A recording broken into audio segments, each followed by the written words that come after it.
Halo bosku, selamat datang di channel Alur Cerita Donghua. Semoga kita semua dalam keadaan sehat walafiat dan berlimpah rezeki.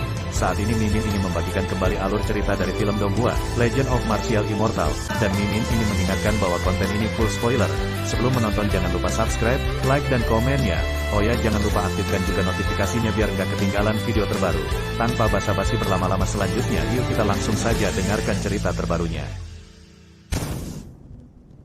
Episode 1186, Perpisahan. Di malam hari, bintang Suzaku merayakannya dengan seluruh negeri. Setelah perjamuan meriah, Ye Chen pergi diam-diam dan datang ke Yudu Jiu Chongtian. Apa yang Ye Chen kenakan sekarang adalah gaun polos dan tanpa hiasan, yang diperoleh di Dacu Luo Shenyuan 100 tahun yang lalu. Lebih tepatnya, itu ditenun oleh Selirian, dan dia masih membawanya bersamanya melalui perubahan 100 tahun. Jiu Chongtian masih merupakan hutan bambu kecil. Ketika Ye Chen masuk, Ruotian Suzaku masih menggambar, dan lukisan itu masih dari belakang, memberi orang lamunan yang tak terbatas. Ekspresi Ye Chen kabur, dan bagian belakangnya tampak begitu akrab sekarang. Ada patung batu Kaisar Chen berdiri di sekte Heng Yue.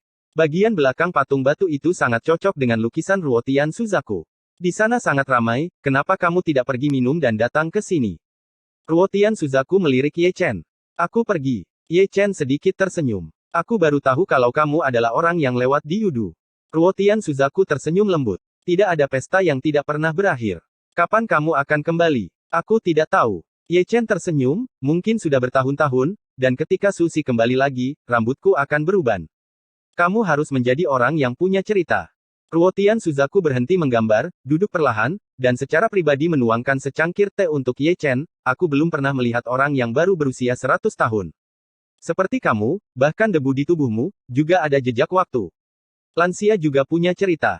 Ye Chen tersenyum, sama seperti tampilan belakang yang kamu gambar, itu telah digambar selama ribuan tahun. Melukis, bagaimanapun juga, adalah melukis. Senior, apakah kamu percaya pada kehidupan masa lalu dan sekarang? Ye Chen mengangkat matanya dengan tenang, menatap Ruotian Suzaku dengan tenang. Bagaimana denganmu? Kamu bisa dipercaya? Ruotian Suzaku menatap Ye Chen sambil tersenyum. Surat. Aku juga percaya. Ruotian Suzaku tersenyum santai. Senior, apakah kamu ingin mendapatkan kembali ingatan dari kehidupanmu sebelumnya? Kata-kata Ye Chen datar, tetapi dengan makna yang tak terlukiskan. Memori kehidupan masa lalu. Ruotian Suzaku sedikit mengernyit, matanya yang indah berkedip dengan makna yang dalam, dia menatap pemuda yang duduk di hadapannya dengan takjub, kata-katanya seperti mimpi, ditutupi tabir misteri. Namanya Suan Chen, dan dia pernah menjadi orang paling berkuasa di kampung halamanku. Ye Chen bangkit dan berdiri di depan potret yang dilukis oleh Ruotian Suzaku, kata-katanya masih datar, istrinya bernama Selirian, yang persis sama dengan yang dilahirkan oleh para pendahulu. Cemberut, senyuman, sepatah kata, semuanya sama. Apa yang ingin kamu katakan? Ruotian Suzaku memandang Ye Chen, mengerutkan kening lebih dalam.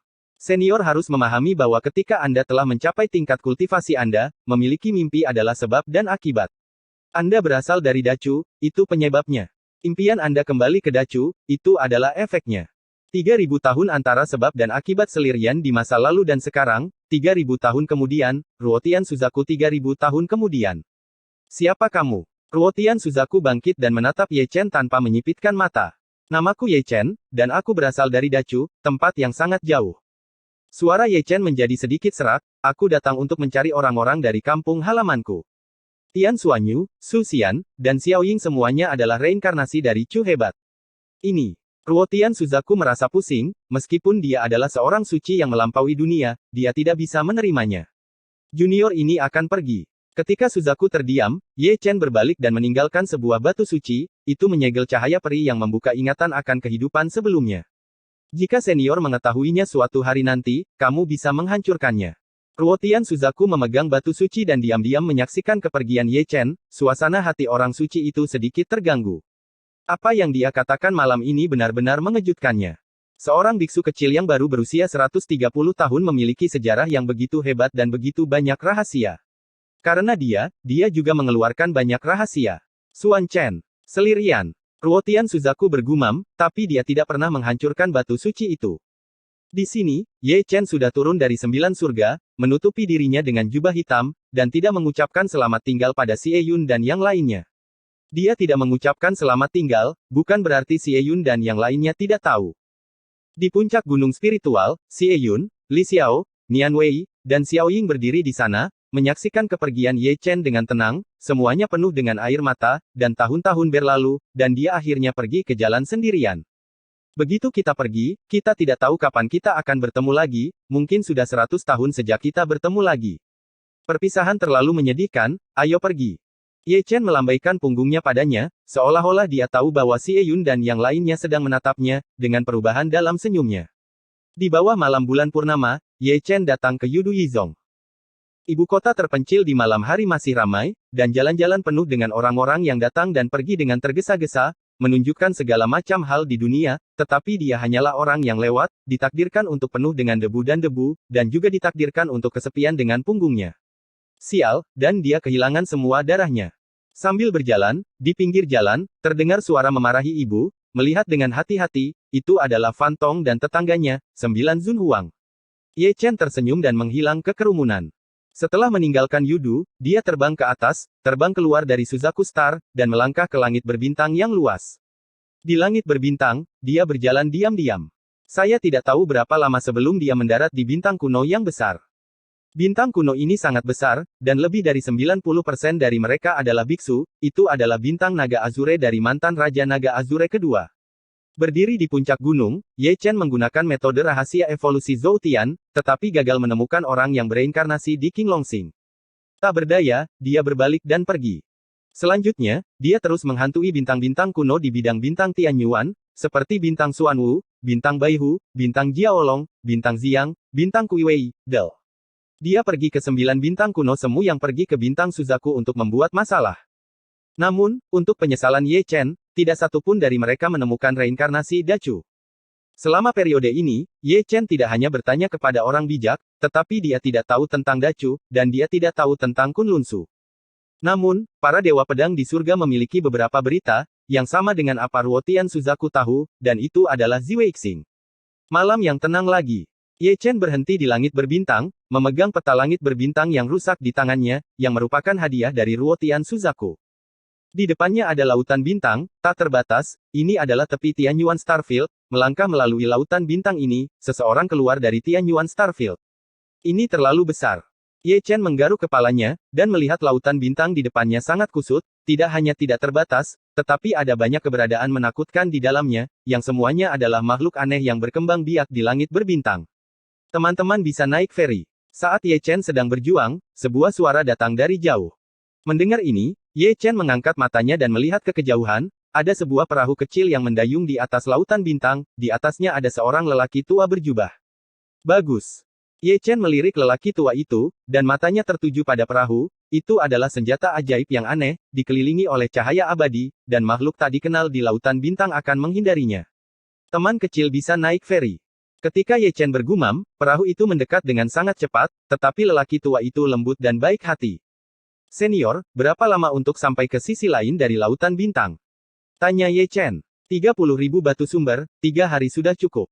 Pria tua itu tersenyum lembut. Itu tidak mahal. Ye Chen menginjak perahu, merasa bahwa perahu ini luar biasa. Meskipun itu bukan senjata suci, itu lebih misterius daripada senjata suci. Yang paling penting adalah cahaya langit yang mengelilinginya bisa menakuti lautan bintang. Makhluk misterius. Duduklah, teman kecil, ayo naik perahu. Lelaki tua itu sudah mendayung. Kemudian, perahu itu bergetar seperti cahaya ilahi, dan kecepatannya secepat kilat, dan mata Ye Chen bersinar terang. Ini adalah pesawat ulang-alik terbang. Seolah-olah mengetahui bahwa Ye Chen penasaran dengan perahu datar itu, lelaki tua yang mendayung perahu itu tersenyum lembut, seperti yang Anda lihat, ini bukan tingkat tinggi, tetapi itu dipalsukan. Untuk lautan bintang ini, dan itu bisa mengusir roh jahat. Apa roh keruh itu? Ye Chen bertanya dengan rasa ingin tahu. Ketika kekacauan pertama kali terbuka, yang terang naik ke langit, dan yang keruh melarikan diri ke bumi. Yang disebut roh keruh adalah roh yang berkembang biak dari yang keruh. Orang tua itu berkata, lautan bintang ini adalah tempat pemakaman bintang-bintang. Ada banyak kebencian. Roh terjerat, tetapi sangat ganas, jika Anda tidak tahu jalannya, Anda tidak bisa gegabah jika Anda adalah orang bijak dan benci. Jadi begitu. Seperti yang dikatakan Ye Chen, dia tidak lupa membuka mata peri, memindai lautan bintang. Sepertinya cahayanya meluap, tapi keruh, dan makhluk di dalamnya aneh. Dan menakutkan. Nenek moyang keluargaku telah menjadi tukang perahu selama berabad-abad. Dengan perlindungan para dewa, tidak ada salahnya mengarungi perahu, kata lelaki tua itu lagi. Dewa. Ye Chen mengangkat alisnya dan memalingkan muka dari Xinghai. Kamu tidak bisa banyak bicara tentang masalah ini. Pria tua itu tersenyum, tetapi ada kilatan aneh di matanya yang tidak dapat dideteksi. Jadi, junior ini sembrono. Oh asteris asteris asteris asteris asteris asteris asteris asteris asteris asteris asteris asteris oh asteris asteris asteris asteris asteris asteris asteris asteris asteris asteris asteris oh.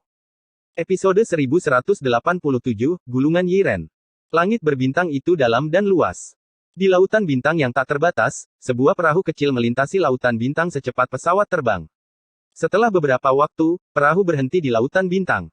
Merasa bahwa perahu itu stagnan, Ye Chen sedikit membuka matanya yang tertutup, dan menatap lelaki tua itu dengan curiga. Selama tinggal pada lelaki tua itu, ada senyum aneh di sudut mulutnya, wajah tuanya tidak lagi sebaik dan sebaik sebelumnya, dan bahkan sedikit ganas, ini tempat yang bagus untuk mati bersamamu di sini. Membunuh orang dan mencuri barang, senior pasti telah melakukan banyak hal. Ye Chen menatap lelaki tua itu dengan penuh minat. Sangat jarang bagi orang yang berkultivasi di alam surga untuk setenang dirimu. Pria tua itu menunjukkan warna aslinya, monster dengan tanduk dan sisik di sekujur tubuhnya, sangat menakutkan di bawah langit berbintang. Akhirnya menunjukkan bentuk aslinya. Ye Chen berdiri, dengan senyum di bibirnya. Kamu tahu, pria tua itu sedikit menyipitkan matanya. Masih ada semacam moralitas. Ye Chen memutar lehernya dengan sangat nyaman, aku tidak tertarik padamu, terus berlayar, kita dalam damai, jika kamu bersikeras untuk bertemu senior, tempat ini untukmu tenang. Tidak buruk. Alam surgawi, benar-benar arogan. Mata lelaki tua itu menjadi dingin, dan cakarnya yang tajam segera keluar. Aku memiliki modal arogansi. Ye Chen melintas ke samping, dan cahaya hitam muncul di tangannya. Dengan cambuk ajaib di tangannya, dia menghancurkan topi langit lelaki tua itu dengan kuat, dan tengkorak lelaki tua itu terbang secara horizontal dengan cambuk. Kamu. Pria tua itu berdarah dari ketujuh lubangnya, memegangi kepalanya dan berteriak dengan menyedihkan. Dilarang. Ye Chen memarahi dengan dingin, dan rantai itu terbang keluar dari Chaos Dao, mengunci lelaki tua itu di tempat. Apakah kamu jujur sekarang? Ye Chen duduk dan mengeluarkan kendi. Kamu memiliki kekuatan tempur yang kuat. Orang tua itu terkunci, tetapi dia memiliki wajah yang ganas. Dia tampak seperti seorang kaisar, dan dia terbunuh setelah setiap gerakan dilakukan. Dia lengah oleh kecelakaan ini. Aku sering berjalan di tepi sungai, jadi sepatuku tidak bisa basah. Ye Chen tersenyum dingin. Jika kamu ingin membunuh, maka bunuhlah. Tampaknya kamu masih tidak jujur. Ye Chen mengambil cambuk ajaib dan melambaikannya lagi, ini benar-benar memalukan bagimu. Mungkinkah kamu begitu luar biasa dengan pesawat ulang-alik, aku bisa menghabiskan waktu luangku di kapal pencuri. Jika kamu ingin membunuh, bunuhlah. Orang tua itu benar-benar tidak tangguh, dan emosinya tidak biasa. Aku menghargai nomormu. Ye Chen mengayunkan cambuk ajaib lagi. Berhenti, berhenti, berhenti. Melihat Ye Chen mengangkat cambuknya lagi, lelaki tua itu goyah, jika cambuk itu memukulnya lagi, dia mungkin akan mati. Berlayar dengan jujur, jangan melakukan banyak omong kosong. Ye Chen memarahi, dan kemudian dengan sadar menyingkirkan tas penyimpanan lelaki tua itu, pekerjaan terbaik adalah tidak jujur, tetapi ingin menjadi perampok. Kamu, simpan sedikit untukku. Pria tua itu melihat tas penyimpanannya dengan cemas. Tidak buruk jika kamu tidak menamparmu, aku ingin menyelamatkan beberapa. Ye Chen melirik lelaki tua itu, juga, apa yang kamu? Aku belum pernah melihat monster sepertimu, begitu segar. Kamu tidak peduli siapa aku. Pria tua itu berteriak, berbalik dan melompat ke lautan bintang. Kamu masih ingin lari? Ye Chen melambaikan tangannya yang besar dan terjun ke lautan bintang. Orang tua yang baru saja melompat ke dalamnya dibawa keluar di tempat. Biarkan kamu lari, biarkan kamu lari. Ye Chen langsung menekan lelaki tua itu ke tanah. Tanpa mengucapkan sepatah kata pun, dia memukuli kepala dan wajahnya, dan lelaki tua yang dipukul itu tergeletak di tanah dan tidak berani membuat suara. Pemukulan yang bagus, lelaki tua itu benar-benar jujur sekarang, dia sudah dalam keterpurukan, dan dia bahkan lebih buruk setelah dipukuli oleh Ye Chen. Ye Chen dengan santai, menyilangkan kakinya, bersenandung sedikit dan menghitung piala-pialanya. Untuk mengatakan bahwa harta di tas penyimpanan lelaki tua ini memang cukup banyak, batu sumbernya saja ratusan ribu, dan hal-hal lain menambah kekayaan yang cukup besar, tampaknya telah terjadi banyak perampokan di tahun-tahun ini. Melihat ke dalamnya, Ye Chen tiba-tiba mengeluarkan sesuatu dari tas penyimpanan. Itu adalah gulungan gambar, di mana dilukis seorang wanita, pelukis itu pasti telah bekerja sangat keras untuk menggambarkan wanita itu seperti aslinya, meskipun itu adalah potret, mata indah seperti air itu tampak beriak, wajah tak tertandingi membuat mata Ye Chen berkilau dengan air mata. Chu Xuan, Chu Ling, apakah itu kamu? Ye Chen mengangkat tangannya dan membelai orang di lukisan itu dengan gemetar. Bukankah wanita di gulungan lukisan itu yang dia impikan? Orang ini sakit. Melihat Ye Chen seperti ini, lelaki tua yang mendayung di satu sisi bergumam, apakah dia masih menyenandungkan lagu kecil beberapa saat yang lalu? Pada saat ini, semua air mata hilang orang di potret itu sangat cantik, bagaimana aku bisa menangis untukmu? Di sini, Ye Chen sudah meneteskan air mata, dan mengangkat tangannya untuk meraih lelaki tua itu, menatap lelaki tua itu dengan mata gelap dan dalam, katakan, pernahkah kamu melihat wanita lukis ini? Jawab aku dengan jujur. Tidak.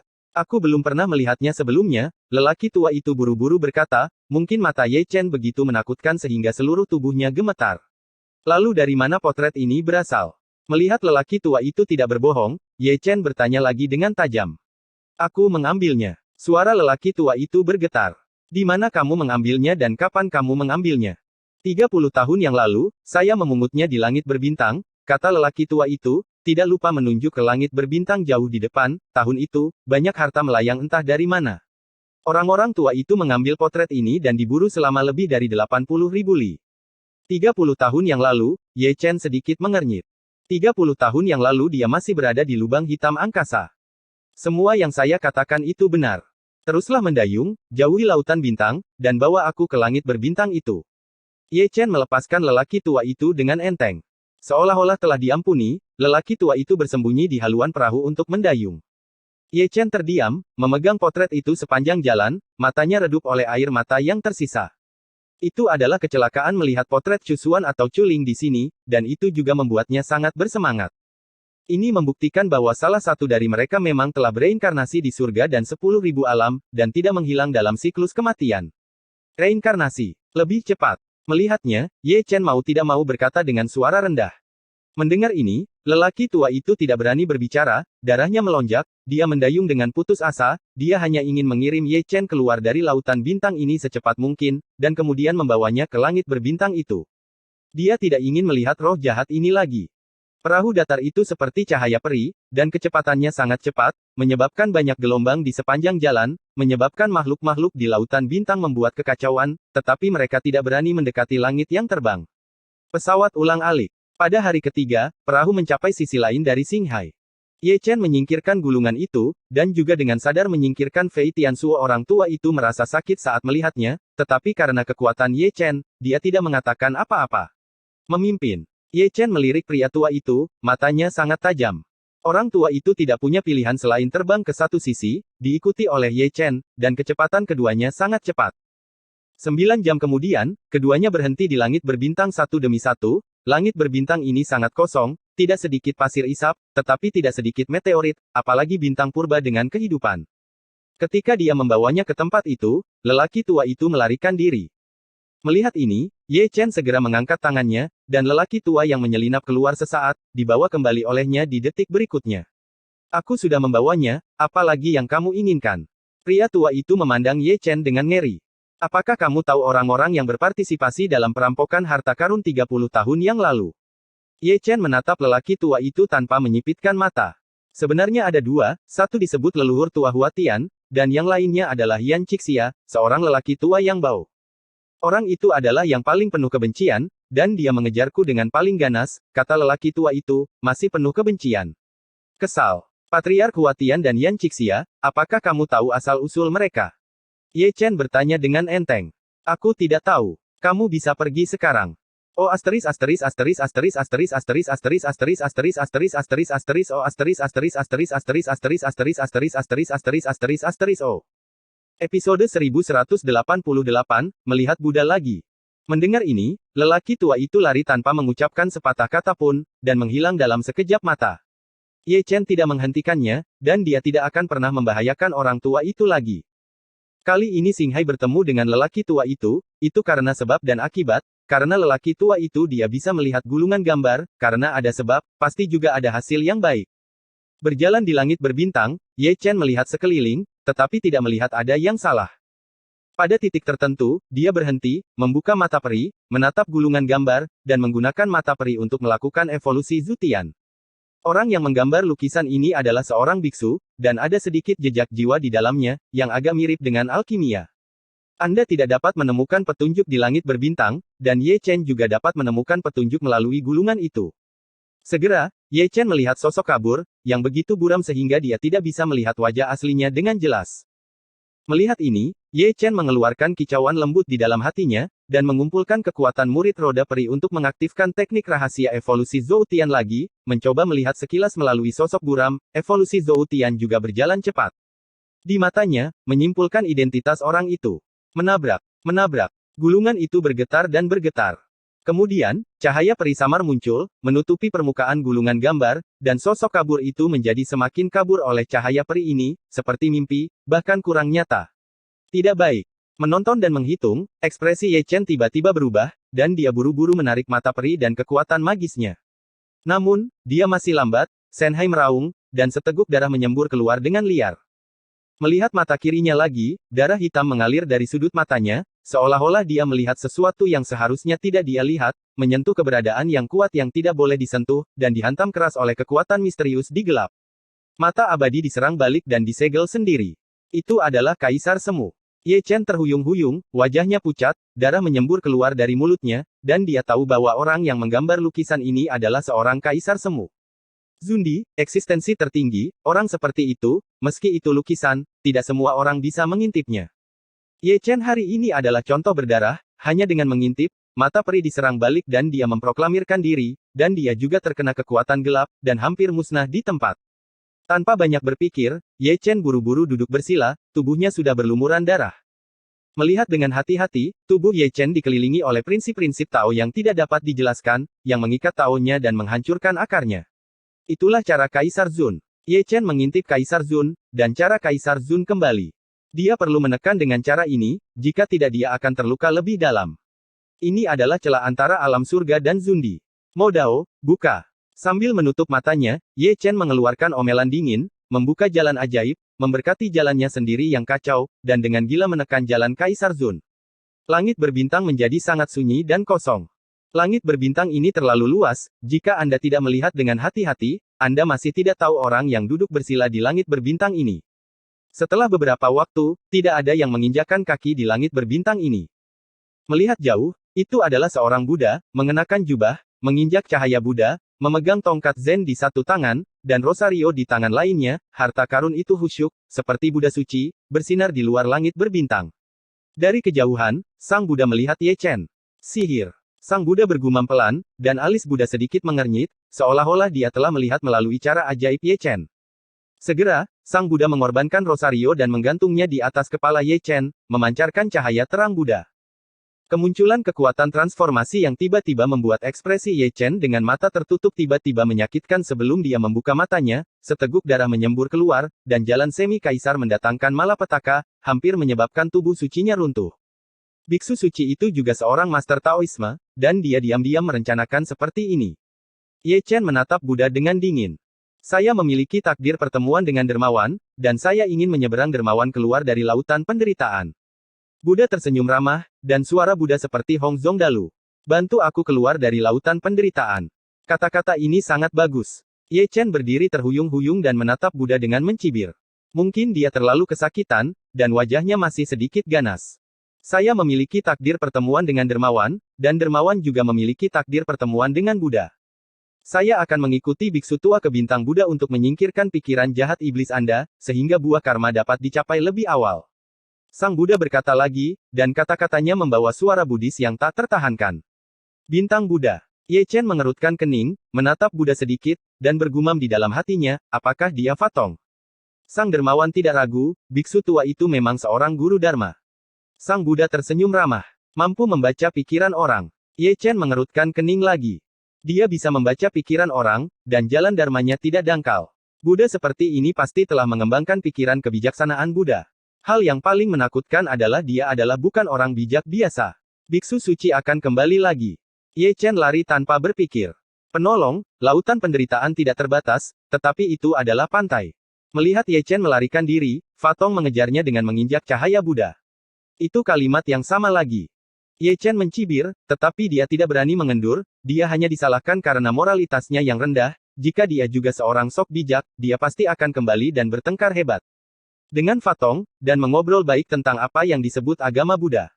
Mengapa dermawan begitu membenci Buddha? Fatong mengejarnya, sepertinya membaca hati Ye Chen lagi.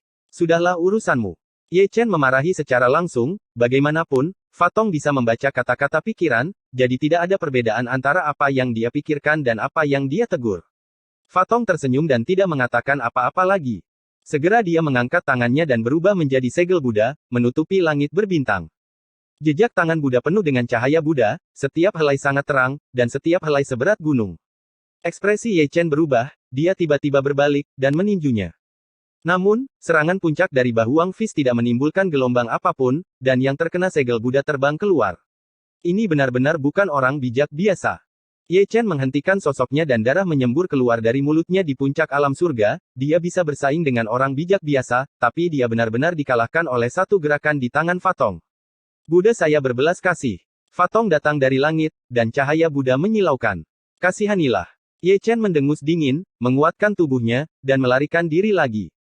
Sekarang mata roda abadi diangkat sendiri, mereka tidak dapat menggunakan roda surga abadi. Tanpa dukungan, kemungkinan besar mereka akan ditekan oleh Fatong dan kemudian dibawa kembali ke bintang Buddha. Cara yang sangat tampan. Fatong mengejarnya, mata sang Buddha bersinar terang, dan dia kagum dengan keterampilan tubuh Ye Chen. Ye Chen tetap diam, mengelak dari cahaya Buddha, dan sekali lagi menggunakan String the Ground to Ains. Metode ini jauh lebih kuat daripada Yin Eclipse King sebelumnya, dan metode tubuh ini saja tidak cukup. Lautan Buddha tidak terbatas. Dharma telah mengilhami Dharma tertinggi, yang merupakan lautan cahaya Buddha, membawa suara Buddha. Melihat ini, Ye Chen segera membakar darahnya dan melarikan diri lebih dari 3.000 kaki dalam satu nafas. Di belakangnya, Laut Buddha Fatong terbentang tanpa batas, menutupi langit berbintang inci demi inci, mempesona. Ini adalah Dharma yang kuat. Ye Chen telah melihatnya ketika dia membuat keributan besar di kuil Jinsan di masa lalu.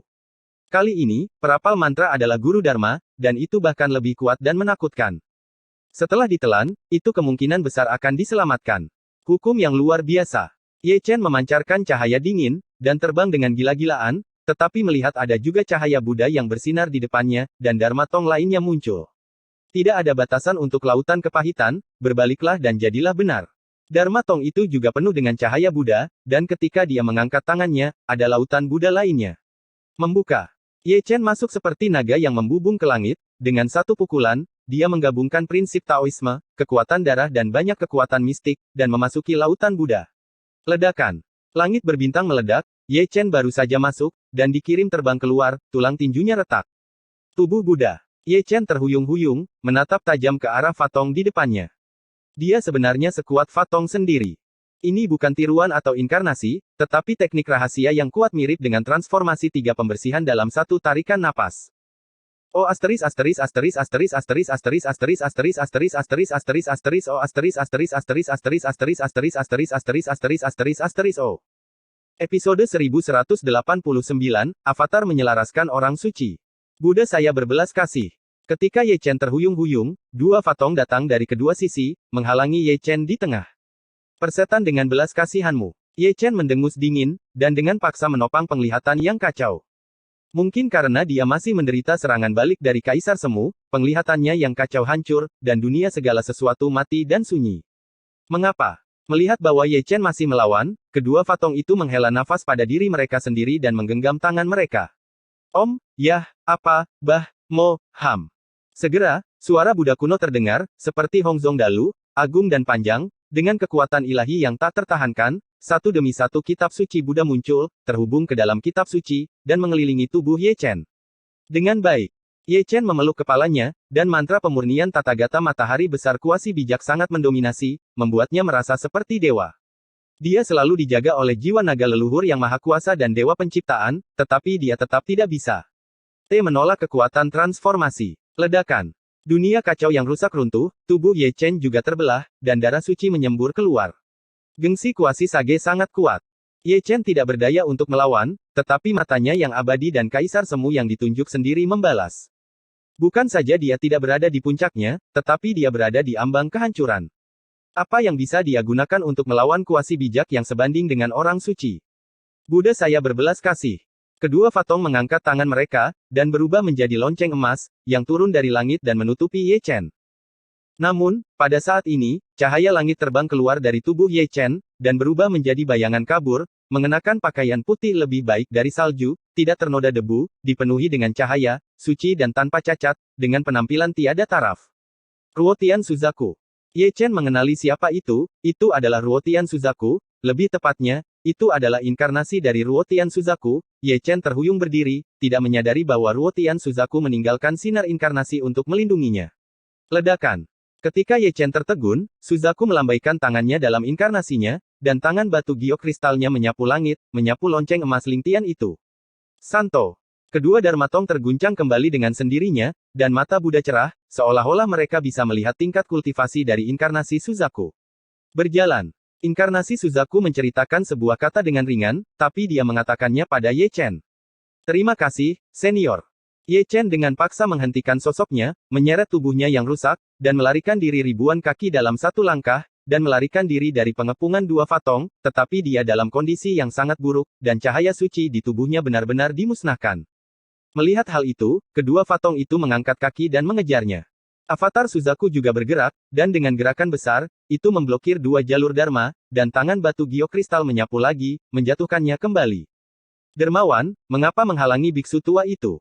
Suara dua Buddha Dharmatong sangat luas, dan mereka digabungkan menjadi satu orang, dan cahaya Buddha bahkan lebih cemerlang.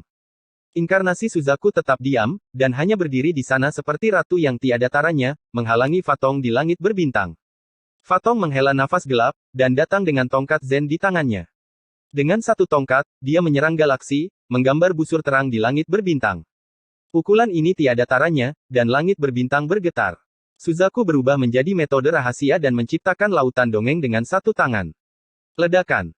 Galaksi dan lautan peri bertabrakan, mengguncang langit berbintang, dan lingkaran cahaya menyebar tanpa batas, dimanapun ia lewat, meteorit berubah menjadi abu terbang. Inkarnasi Suzaku berada pada posisi yang kurang menguntungkan, dan cahaya langit di sekujur tubuhnya sangat redup. Dibandingkan dengannya, Fatong lebih kuat dari cahaya Buddha, dikelilingi oleh kitab suci dan Taoisme, dan Buddha emas 10.000 zang muncul di belakangnya.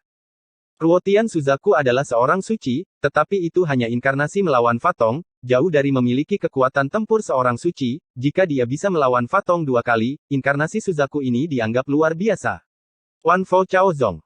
Fatong mengucapkan 4 karakter, dan suara Buddha tebal, Buddha emas setinggi 10.000 kaki itu mengangkat cetakan tangannya, menutupi langit, dan ada swastika terukir di telapak tangannya. Inkarnasi Suzaku mendukung citra Dharma yang sangat besar, yaitu lautan keabadian, dan Suzaku menari selama periode tersebut. Ledakan. Pukulan lain bertabrakan, dan langit berbintang bergemuruh. Tapi melihat laut peri yang menjelma oleh Suzaku, di bawah cetakan tangan Buddha emas 10.000 zang, itu berubah menjadi awan asap sedikit demi sedikit, dan laut peri menghilang, dan inkarnasi Suzaku hilang, dan itu juga dimusnahkan seperti lautan makhluk surgawi. Buddha saya berbelas kasih.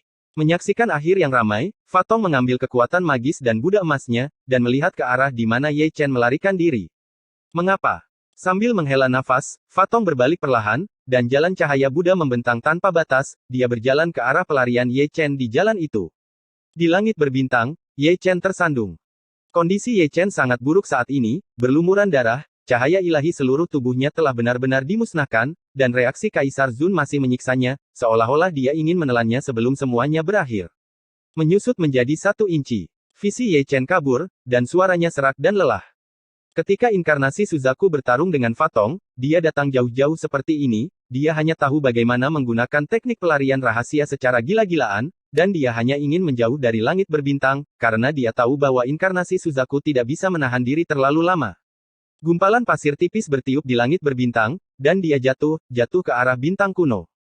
Celepuk. Tidak lama kemudian, suara seperti itu terdengar. Apa? Kemudian, ada kutukan keras seperti melolong serigala. Di bintang kuno, di hutan, ada garis hitam dengan wajah lelaki tua berjanggut. Melihatnya lagi, ada api unggun. Di atas api unggun, ada panci besi besar dengan air mendidih.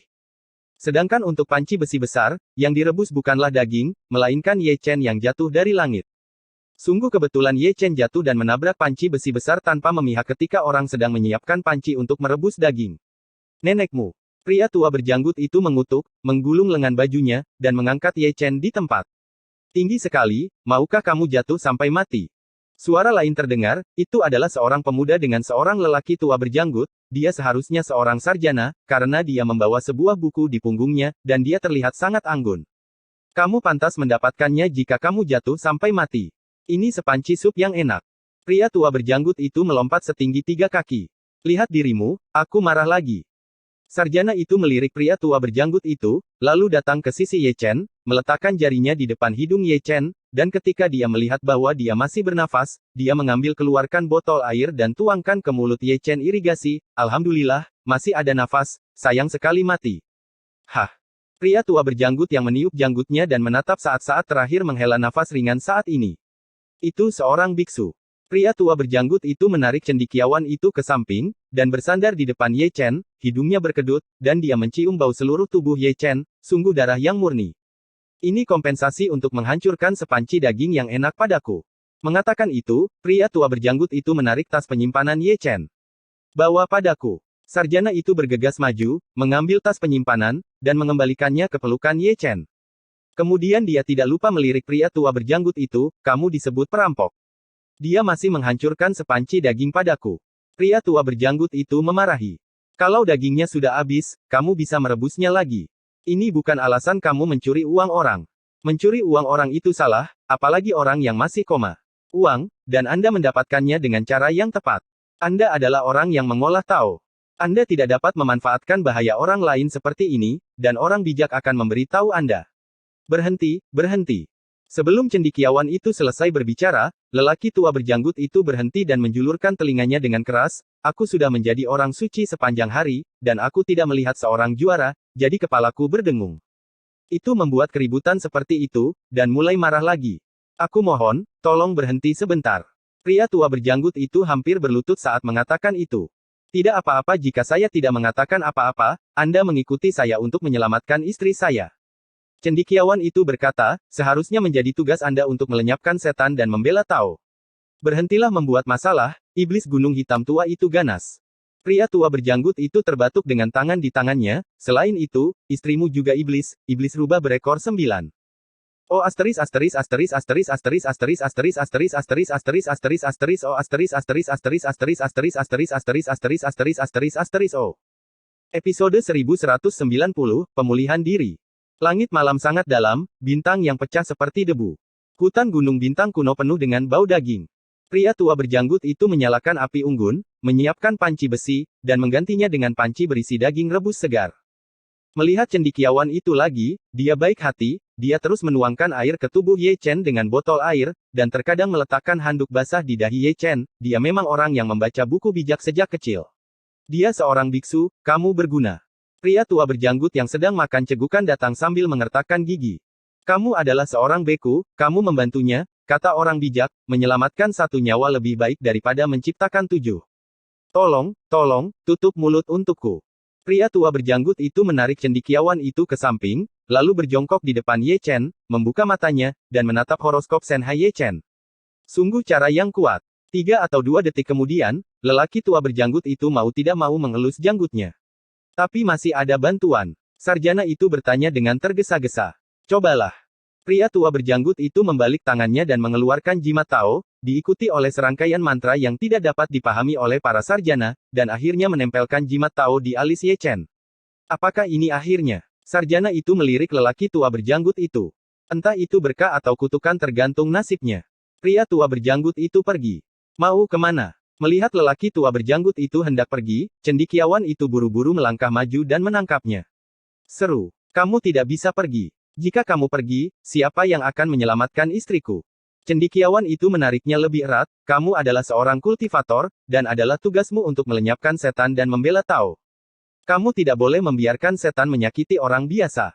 Ada terlalu banyak pembudidaya, mengapa kamu mencari saya, kata lelaki tua berjanggut itu dengan tangan di tangannya. Kalau begitu aku tidak peduli, kamu tidak bisa pergi. Sarjana itu hanya memeluk paha pria tua berjanggut itu. Aku berkata Ning Kai Chen, kamu tidak membaca buku orang bijak, dan kamu tidak mengikuti ujian untuk siswa terbaik dalam mata pelajaran baru. Apa yang kamu bicarakan dengan monster rubah? Bukankah orang sucimu mengatakan bahwa manusia dan monster memiliki jalan yang berbeda? Bukankah kamu mengatakan bahwa jalan surga itu normal? Dia iblis yang baik, kata cendekiawan Ning Kai Chen segera. Oke, Oke, monster yang baik, Pak Tua, aku tidak ingin berdebat denganmu, aku. Hah. Sebelum dia selesai berbicara, pria tua berjanggut itu menghela nafas, dan tanpa sadar melihat ke arah Ye Chen, matanya menyipit tanpa sadar untuk sesaat. Anak baik, self-nirvana. Pria tua berjanggut itu meremas jenggotnya. Apa itu self-nirvana? Sarjana Ning Kai Chen juga menoleh, tetapi masih memeluk paha berjanggut dan kuno. Mengaum. Begitu Ning Kai Chen selesai berbicara, dia mendengar nyanyian naga dari tubuh Ye Chen. Kemudian, dua naga emas terbang satu demi satu adalah Zanlong, yang lainnya adalah jiwa naga Danzu, dan yang lainnya melayang di sekitar Ye Chen. Melihat Ye Chen lagi, tubuhnya sudah melayang, dan tubuh yang patah membuat suara tulang bertabrakan. Segera, seluruh tubuh Ye Chen ditutupi dengan cahaya suci, dan Tao yang kacau terbang keluar, terjalin menjadi rantai Tao, melilit tubuhnya, dicap di setiap inci kulitnya, setiap inci tulang, dan bahkan setiap tetes suci. Darah. Wow! Pria tua berjanggut itu terkejut, matanya bersinar terang, seolah-olah dia telah melihat pemandangan yang sulit dipercaya. Mengaum, mengaum. Zanlong dan Danzulong Hun masih mendesis, sementara pancaran permukaan tubuh Ye Chen bahkan lebih kuat, dan Chaos Dao dengan penuh semangat menyempurnakan tubuhnya, dan bahkan jimat Tao dari pria tua berjanggut itu diintegrasikan ke dalam tubuhnya. Saya tidak tahu berapa lama sebelum Zanlong, Danzulong Hun dan Chaos Dao menghilang satu demi satu. Pada titik ini, Ye Chen yang mengambang mendarat perlahan dan berbaring rata di tanah. Melihat ini, Ning Kai Chen bergegas maju. Kembali. Pria tua berjanggut itu segera mengulurkan tangannya dan menariknya kembali. Ning Kai Chen adalah manusia, jadi dia tidak mengerti tabu para biksu. Pria tua berjanggut itu tahu bahwa dalam keadaan ini, jika manusia mendekat dengan gegabah, dia mungkin akan melakukannya dihancurkan menjadi abu terbang. Tidak jauh dari sana, kecemerlangan seluruh tubuh Ye Chen sudah terkandung di dalam tubuhnya. Dengan angin sepoi-sepoi bertiup, jari kelingking Ye Chen bergetar, dan dia juga membuka matanya yang kabur. Kemudian, Ye Chen tiba-tiba berdiri, melihat sekeliling, melihat bahwa itu adalah Gu Xing dan bukan Huizong di langit berbintang, lalu dia melihat pria tua berjanggut dan Ning Kai Chen, dan bertanya, di mana ini? Bintang kuno Tian Chen. Pria tua berjanggut itu menjawab, tetapi menatap Ye Chen dengan mata yang dalam. Bintang kuno Tian Chen. Gumam Ye Chen, melihat ke dalam tubuh sucinya, dia menemukan bahwa jalan kuasi kaisar telah menghilang, tetapi bekas luka yang disebabkan oleh jalan kuasi kaisar masih ada, terutama Xian Lunyan, yang masih dalam negara yang memproklamirkan diri. Sudah berapa lama aku koma? Ye Chen menutup matanya dan menatap pria tua berjanggut dan Ning Kai Chen. Suatu hari, Ning Kai Chen segera berkata, Tao Tua Yan inilah yang menyelamatkanmu. Terima kasih. Ye Chen menatap pria tua berjanggut itu, dan sekilas dia melihat bahwa kultivasinya berada di puncak alam kekaisaran. Melihat Ning Kai Chen, dia adalah manusia sejati. Sungguh aneh bagi manusia dengan tidak ada budidaya untuk berkumpul bersama. Kamu tidak perlu berterima kasih padaku. Pria tua berjanggut itu mengangkat telinganya, beri aku sesuatu yang praktis. Kebaikan ini tidak akan pernah dilupakan. Ye Chen tersenyum dan membagikan tas penyimpanan, yang berisi 300.000 batu asal. Pria tua berjanggut itu jujur, dia mengambilnya dengan sadar, dan ketika dia memisahkannya, dia tidak bisa menahan keterkejutannya. Ada 300.000 batu asal tergeletak di dalam, yang merupakan kekayaan bahkan baginya di alam kekaisaran. Tidak sebagian kecil. Kamu sangat kaya. Menyingkirkan tas penyimpanan, lelaki tua berjanggut itu tidak bisa menahan diri untuk tidak memandang Ye Chen dari atas ke bawah. Selamat tinggal. Ye Chen tersenyum sedikit, segera berbalik, tetapi setelah mengambil langkah, dia berhenti diam lagi. Orang yang bereinkarnasi. Ye Chen menyipitkan matanya sedikit, menatap dunia yang jauh, dan menggerakkan jari-jarinya di lengan bajunya, menjalankan evolusi Zutian untuk mencari tahu siapa orang yang bereinkarnasi itu. Reinkarnasi bukanlah manusia, tapi iblis. Ye Chen menemukan misterinya, dengan cahaya tajam bersinar di matanya. Apa yang salah dengan dunia ini? Pendeta Tao tua berjanggut di sini sedang menghitung batu sumber, sambil bergumam dan mendecakkan lidahnya, alam surgawi sangat kaya, itu benar-benar menyakiti Taois tua. Uangnya juga terkumpul, ikuti aku untuk menyelamatkan istriku. Ning Kai Chen meraih lelaki tua berjanggut itu lagi. Tidak ada waktu. Pria tua berjanggut itu berkata dan berjalan pergi. Yan Cixia, kamu telah melanggar kewajibanmu untuk berkultivasi Tao, dan kamu sia-sia sebagai seorang kultivator, desis Ning Kai Chen. Hei, kelinci kecil, aku. Kamu adalah Yan Cixia.